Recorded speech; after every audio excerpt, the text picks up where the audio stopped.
আমাৰ গাঁৱৰ নামঘৰটো কথা আৰু আবৃত্তি নিতুমণি নাথ। আমাৰ গাঁৱৰ সেই নামঘৰটো আজি হৰিনাম কীৰ্তনেৰে প্ৰফুল্লিত হৈ পৰিছে। মনত পৰিছে অতীতৰ কথাবোৰ। ভাদমহীয়া নামঘৰত যেতিয়া ককা আইতাহঁতে নাম গাবলৈ যায়, তেতিয়া ময়ো আইতাৰ চাদৰৰ আঁচলত ধৰি কৈছিলোঁ, আইতা ময়ো যাম তোৰ লগত। কেতিয়াবা নিছিলে আৰু কেতিয়াবা নাই। বহুত ভাল পাইছিলোঁ মই নামঘৰলৈ গৈ। কেতিয়াবা তাল, কেতিয়াবা নাগাৰা আৰু কেতিয়াবা দবা বজাবলৈ শিকিছিলোঁ। এই সকলোবোৰ মই ককাৰ পৰাই শিকিছিলোঁ। তাল, নাগাৰা, খোল আদি মই ভালদৰে বজাইছিলোঁ। কিন্তু দবাটো মোতকৈ বহুত ওখৰ আছিল আৰু মই ঢোলৰ ওপৰত থিয় হৈ বজাবলগীয়া হৈছিল।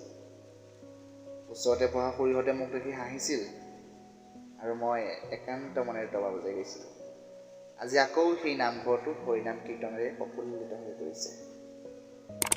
যদি আপুনি ভিডিঅ'টো চাই ভাল পালে, তেনেহ'লে লাইক, কমেণ্ট, শ্বেয়াৰ আৰু চেনেলটো ছাবস্ক্ৰাইব কৰিবলৈ নাপাহৰিব।